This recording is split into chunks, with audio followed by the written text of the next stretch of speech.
మీదొక scheme, మీకే హక్కులు ఉండవు, తుమ్మితే ఊడిపోయే ముక్కు, మీరేంటి కనీస వేతనం ఏమిటి, మీకేంటి గ్రాట్యుటీ ఏమిటి, మీకేంటి రిటైర్మెంట్ బెనిఫిట్ ఏంటి అని అడిగిన వాళ్ళకి చెంప పెట్టులాగా ఈరోజు అంగన్వాడీ ఆశాలు గ్రాట్యుటీ, రిటైర్మెంట్ బెనిఫిట్, అట్లనే పెన్షను ఇవన్నీ కూడా సాధించుకున్న చరిత్ర ఏదైనా ఉంది అంటే అది మన పోరాటాల ఫలితం అనేది మనం గుర్తుపెట్టుకోవాలి. అయితే మనం ఒక్కటి గమనించాలి, నేను ఎక్కువ మాట్లాడను. ఈ కాలంలో ఆశా పోరాటాలు ఆశాగా నడుస్తున్నాయి, అంగన్వాడీ పోరాటాలు అంగన్వాడీగా నడుస్తూ ఉన్నాయి. ఈరోజు ఆశ అయినా అంగన్వాడీ అయినా ఆంధ్ర రాష్ట్రంలోనే చాలా మిలిటెంట్ పోరాటాలు నడిపిన చరిత్ర ఈరోజు మనకుంది. మన పోరాటాలను ఆదర్శంగా మిగిలిన ఉద్యోగస్తులు కూడా వాళ్ళ సమస్యల మీద పోరాడాలి అంటే ఆశాలని అంగన్వాడీల్ని చూసి ఈరోజు నేర్చుకునే పద్ధతిలో వాళ్ళు చెప్తున్న పరిస్థితి ఉంది. అయితే ఈ కాలంలో సిఐటిగా ఆలోచన చేసింది ఏమిటంటే 20 సంవత్సరాల నుంచి ఆశాలు పోరాడుతున్నా, 35 సంవత్సరాల నుంచి అంగన్వాడీలు పోరాడుతున్నా, ఇప్పటికీ ఈ స్కీమ్ అనేది సమాజంలో చాలా అవసరం ఉంది. ఈరోజు మాతృమరణాలు, శిశు మరణాలు తగ్గించడంలో చాలా కీలక పాత్ర పోషిస్తూ ఉన్నాం. పిల్లల్ని అవేర్నెస్ తీసుకురావడంలో, హెల్త్ అవేర్నెస్ తీసుకురావడంలో చాలా ముఖ్య పాత్ర పోషిస్తూ ఉన్నాం. ఆ మేరకి సమాజానికి కూడా జరుగుతూ ఉంది.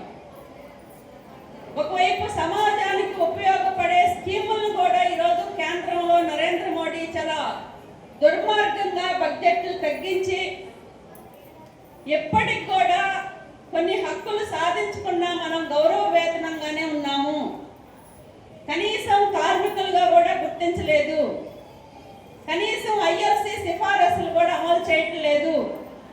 అందుకని ఎవరికి వాళ్ళు పోరాటం కాదు, రాబోయే కాలంలో మరింత ఉమ్మడిగా ఆశా అంగన్వాడీ మధ్యాహ్న భోజన పథకం మొత్తం మహిళలందరూ ఐక్యమయ్యి ఆది శక్తిలాగా తిరగబడి ఈ ప్రభుత్వానికి వ్యతిరేకంగా మమ్మల్ని ప్రభుత్వ ఉద్యోగులుగా గుర్తిస్తారా, లేకపోతే మిమ్మల్ని చొక్కా పట్టుకొని కిందకి దించుతాము అనే పద్ధతిలో రేపు డిసెంబర్లో ఎంపీల ఇళ్ల దగ్గర ఒక రోజు కాదు, 2 రోజులు కాదు, ఒక పగలు కాదు, ఒక రాత్రి కాదు, రాత్రి పగలు అది మీ రాష్ట్రాల్లో నిర్ణయించుకొని డిసెంబర్ 10 నుండి పెద్ద ఎత్తున పోరాటాలకు సిద్ధం కావాలి అని చెప్పేసి మన ఆల్ ఇండియా కమిటీ నిర్ణయించింది.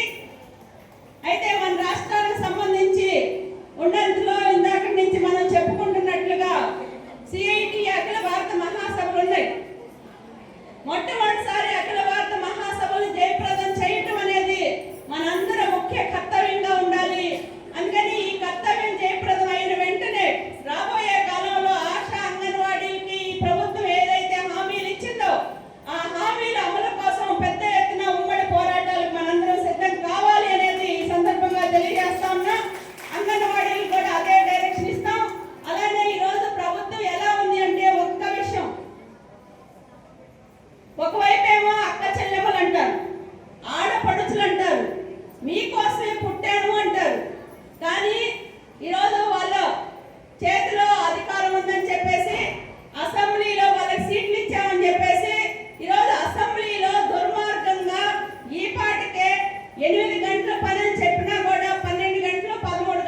ప్రేమ